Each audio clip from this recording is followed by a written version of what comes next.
Hello, everyone, and welcome. I'm Gilda Evans, bringing you the Autism Resource Podcast. This podcast and the ARP website are your one-stop knowledge and resource base for autism and much more. I'm very pleased to have Whitney Fallon join me as my guest today. Whitney is a holistic wellness expert, neurodivergent advocate, and self-proclaimed wellness detective who helps individuals uncover the missing pieces to their energy, focus, and emotional well-being. With a background in sleep medicine, psychology, and functional wellness, she specializes in supporting neurodivergent minds and bodies through a blend of science, soul, and strategy. As the founder of Wooded Lake Wellness and creator of the Neuro Blueprint, Whitney is on a mission to help people embrace their unique neurostyles and optimize their health, habits, and happiness without burnout or overwhelm. Welcome, Whitney, and thanks so much for taking the time to join me and discuss the work that you do. Thanks so much, Gilda, for having me. I'm excited for our discussion and supporting the autism community. Then to get us started, you have been both a healthcare professional and a patient, navigating the system as a neurodivergent individual yourself. What challenges did you personally experience, and how did that shape your advocacy work? Wow. So there's so many stories I could go into that could explain what I've experienced myself and watching others. But personally, especially in the healthcare aspect of things, I went through my own kind of health crisis journey. And I felt like I was constantly being told, try this medicine, then another medicine, then another medicine to try to treat my symptoms. And oftentimes I would end up feeling worse instead of better. A lot of different side effects. I'm so sensitive to things in general. And when I would try to voice that, I didn't feel, heard. And then there was one time when I had to have a colonoscopy, and I never had anesthesia before. So I was super nervous about it since I'm so sensitive to even Benadryl knocked me out for a while. I took a non-drowsy Dramamine one time and slept for 3 days. So I was super nervous, getting ready to go into this colonoscopy. And I made sure I told every anesthesiologist that I talked to, I'm super sensitive, be careful. And what happened was after the procedure, I was not able to communicate and I had difficulties waking up. Now, normally people are bounced back awake within 15 minutes and they're talking and doing things. It was over an hour before I actually started coming back to where I was more aware of what was going on. And some of the times I could hear what was going on, the conversations and stuff like that, but I couldn't respond or do anything. And it put me right into that space of what it feels like to not be able to communicate, especially when you're scared and there's something going on and you can't tell the other people like, hey, this is going on, or speak up for yourself when they're saying things about you that aren't true. Or it was really difficult. And it just put me into that space of how much of a frustration and struggle that is when that communication barrier is there. And I started really digging deeper into what was really going on in my body. And I took a dive down functional medicine and learned about my unique genetic blueprint. And that's what really started creating some of those clues for me about how my body was different. And that really led me down that journey of figuring out what did my body actually need to support itself, to help it detox, to help it thrive and survive. And that's when I started noticing that we're all uniquely designed and we are all made up differently and we all have our own unique neurostyles and what we like to do. And that just led me down that journey to help advocate for other people to better understand their bodies, how they operate, to be able to speak up for themselves, to be able to have some things set in place when they go to providers and stuff like, this is how I communicate. This is the best way for me to be able to communicate with their care team to understand themselves better.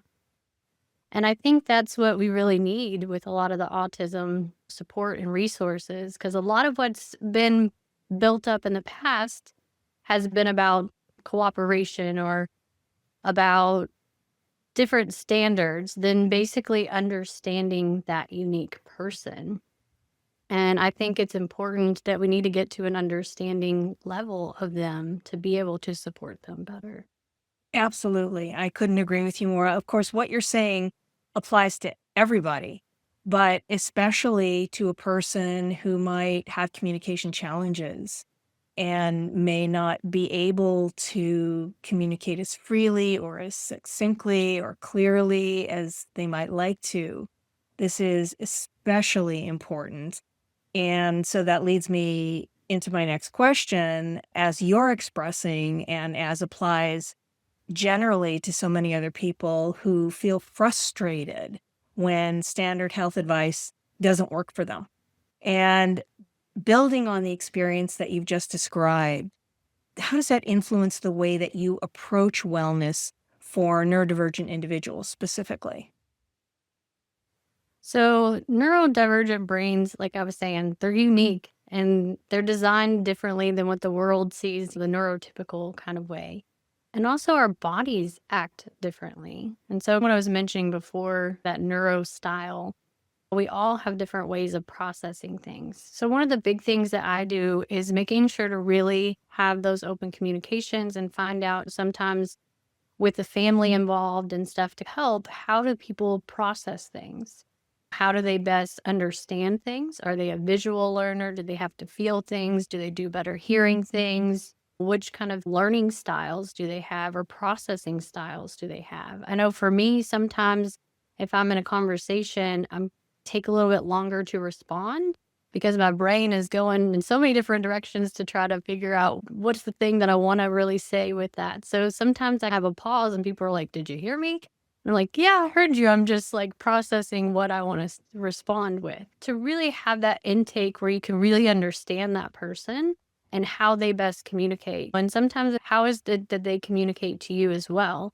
I know a lot of neurodivergents, they're big dreamers and they have such fascinating minds that can just go into these fantasy worlds and different things that is so cool to me. And so a lot of times when they're explaining things about their body, they explain it in a way that they can reference. Like one guy told me he felt like it was this screwdriver just twisting and turning, pushing into his chest. But he was afraid to say that because he felt he would be judged by him saying that, or they wouldn't really understand what he was saying. And so sometimes the way we describe things that are happening to us, it's not understood sometimes in the neurotypical way.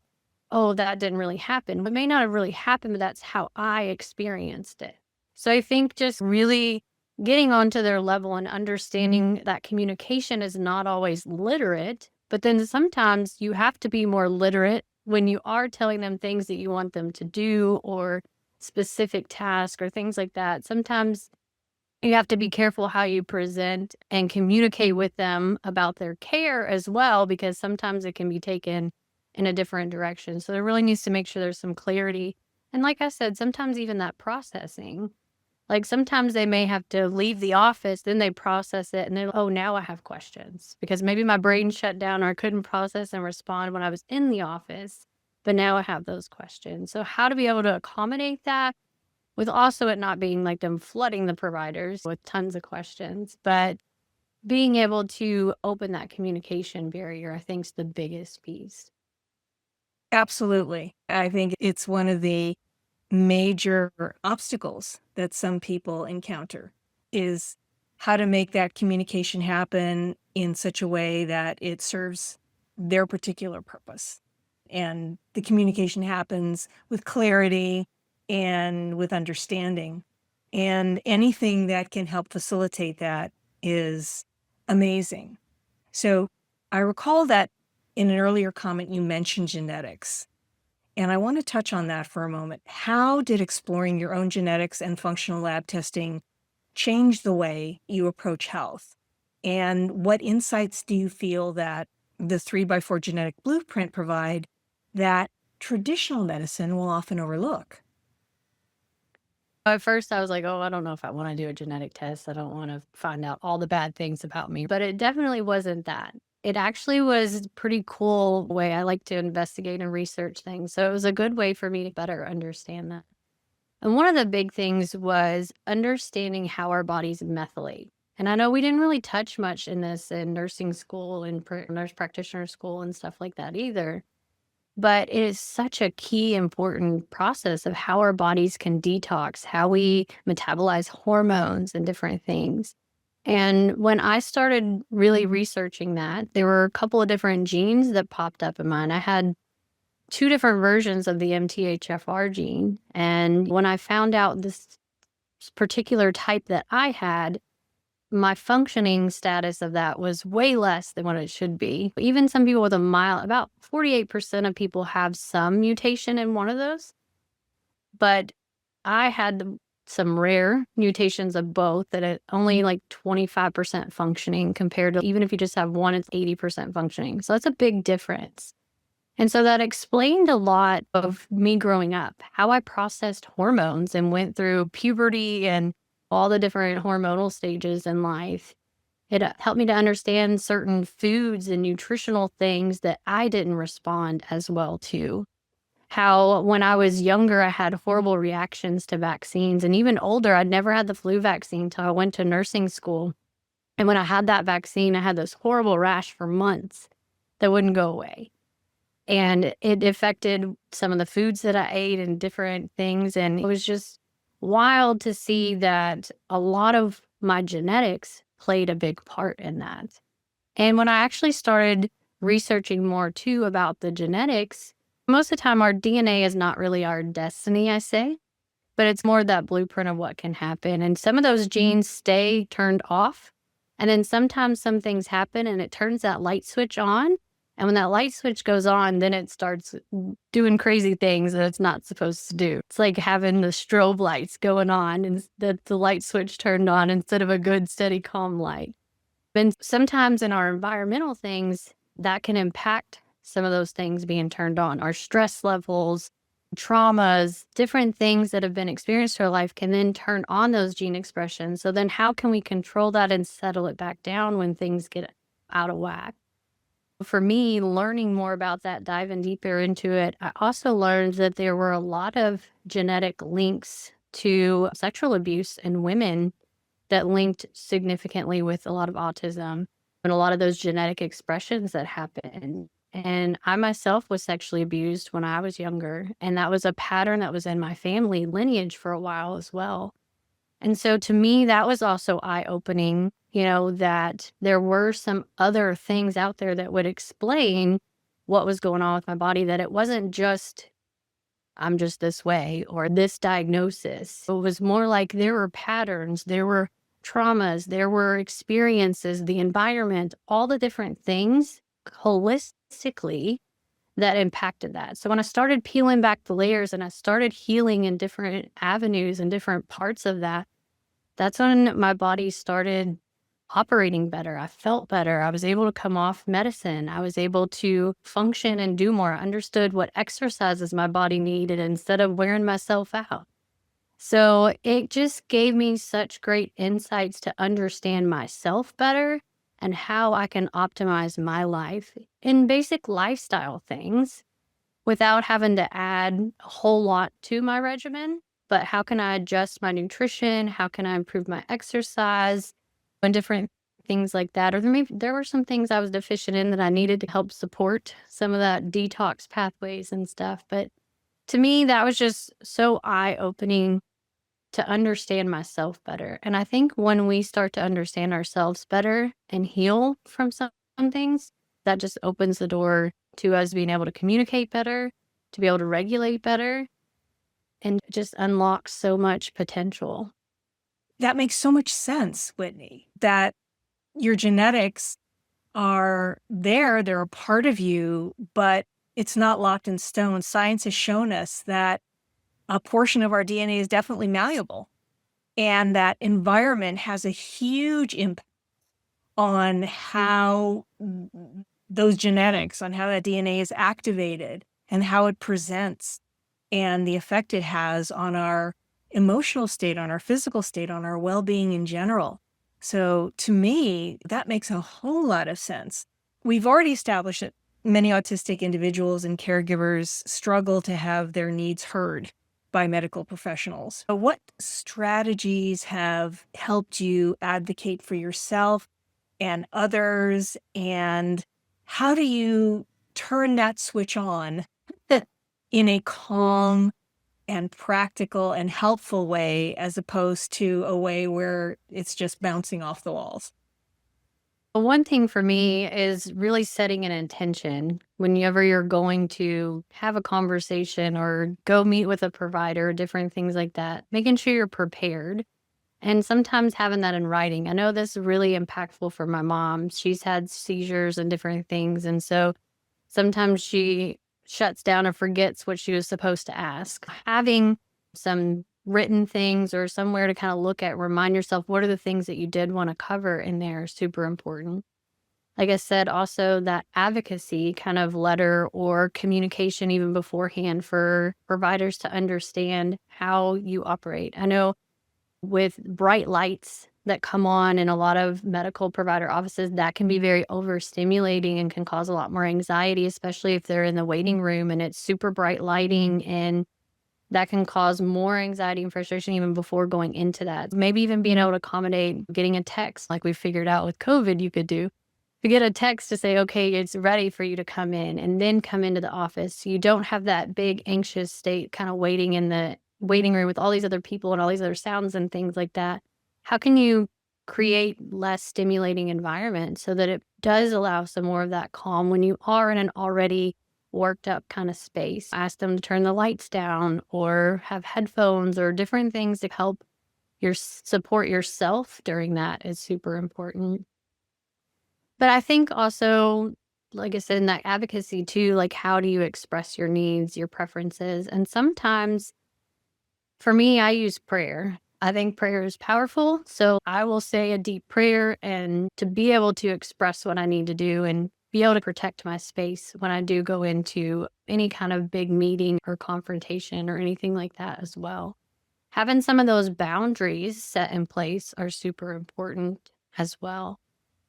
And then I would say when you're in there and having those conversations with your provider, sometimes having some references or other things to support why you want certain things to happen can be helpful, and not just Google. Dr. Google is not always right. It looks a know little that, right? scary if you depend on Yeah. Dr. Google all the time, but sometimes, especially if you've had other providers, like, hey, the occupational therapist suggested this. So it detaches you from saying, I need this, to say, hey, someone else suggested this as well, and I think that would be good to try.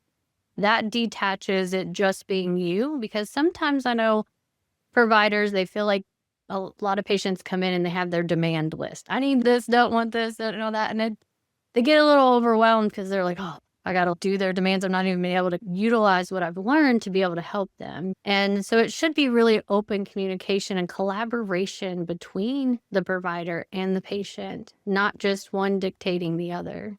So definitely having some preparation beforehand, having something to back that up, to be able to express your needs, your preferences, having those boundaries, I think are really important to be able to advocate for yourself, and having that support system, other people that are going through that, other providers, other ways of saying, hey, there are resources. This has happened for someone else. Being able to have some of that to back it up is super helpful during that as well.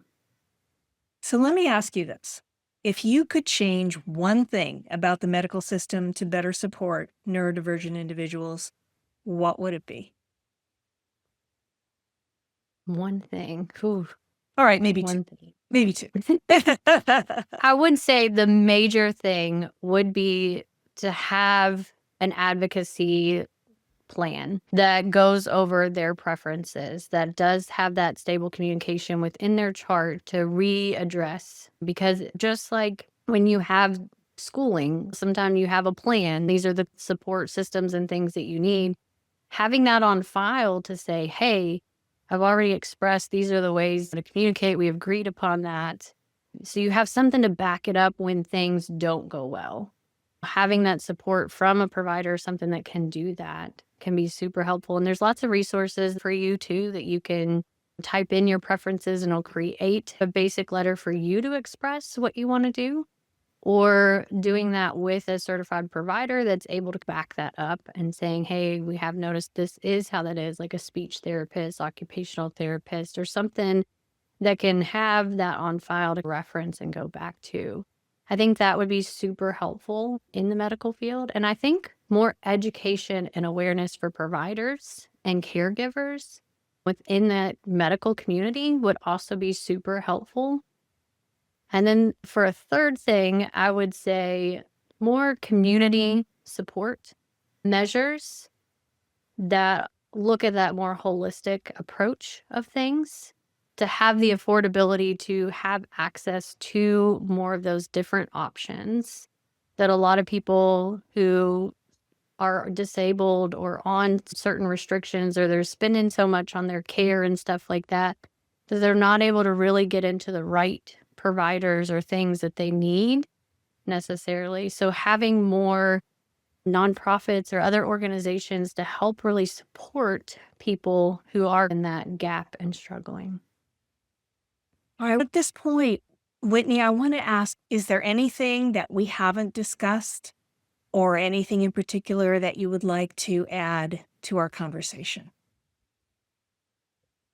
So, talking about the communication thing that we were talking about before, I think there are a lot of ways to be able to help communicate. One of the things that I liked was the project called the telepathy tapes, and talking about how there are some communication approaches that way, communication boards or different things to be able to make sure that when people are in different environments, they know how to communicate. Because a lot of times with family or other things, like it's already that innate thing you learn their behavior, those different things.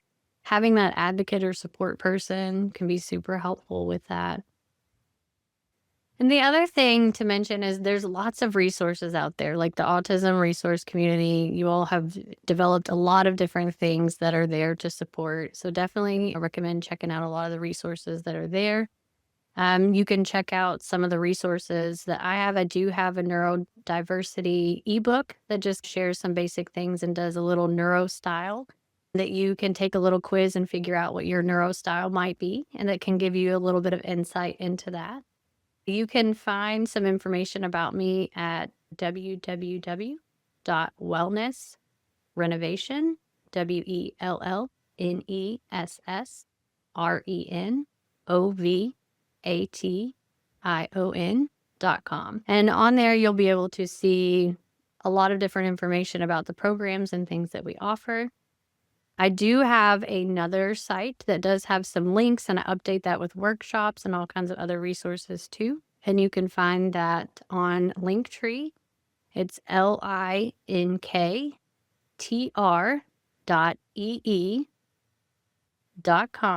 and then /Wooded Lake Wellness. WOODEDLAKEWELLNESS. So definitely you can check out some of those resources on there, or the autism resource as well. And I think that would be a good start to understanding yourself a little bit more. And then also I wanted to share too, this film just came out recently. It's with First Capital Films. I think it's firstcapfilms.com. And it's called Learning You. And it's all about a father and son having difficulties communicating and understanding one another, and going on this trip and having to learn how to work together with that. And at the end of it, it paints this picture of their dream of what life should be like to help support that community. And part of that is a dream that I've had as well, where we actually have more community living spaces to help people thrive, especially young adults with autism. I love working with that population, helping them develop that independence and autonomy to know they can do things for themselves. And I'm super excited to be working on some projects to help make that a reality in my local area. Oh, Whitney, that sounds fantastic. And that sounds like a really interesting film. I think I'll check it out myself. So thank you for Yeah. mentioning it. And also, I just want to thank you again for the work that you do and for taking the time to share your story with us today. Yes, thank you. It was a pleasure to share. Sometimes it's been difficult to talk about. I think other people hearing the struggles that we've gone through and how we've overcome them can be so empowering. And I think that we each have a story to share.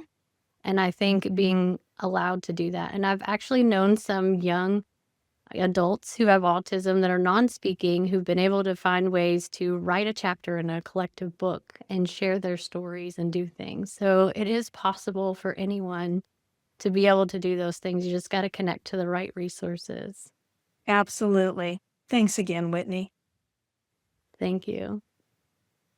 If you like what you hear, please subscribe to the podcast. You can find it on Apple iTunes, Amazon Music, Spotify, and other popular platforms. We'd appreciate you taking the time to leave us a review.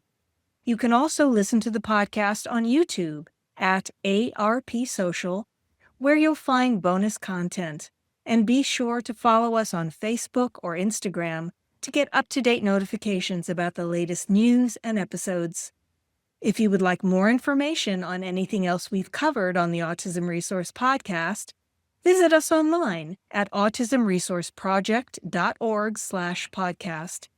Be sure to check out our growing website often, since we are continually adding useful information and resources. I want to thank our listeners for spending part of their day with us. This is the Autism Resource Podcast, and I'm Gilda Evans, reminding you to take care of yourself and that special person in your life.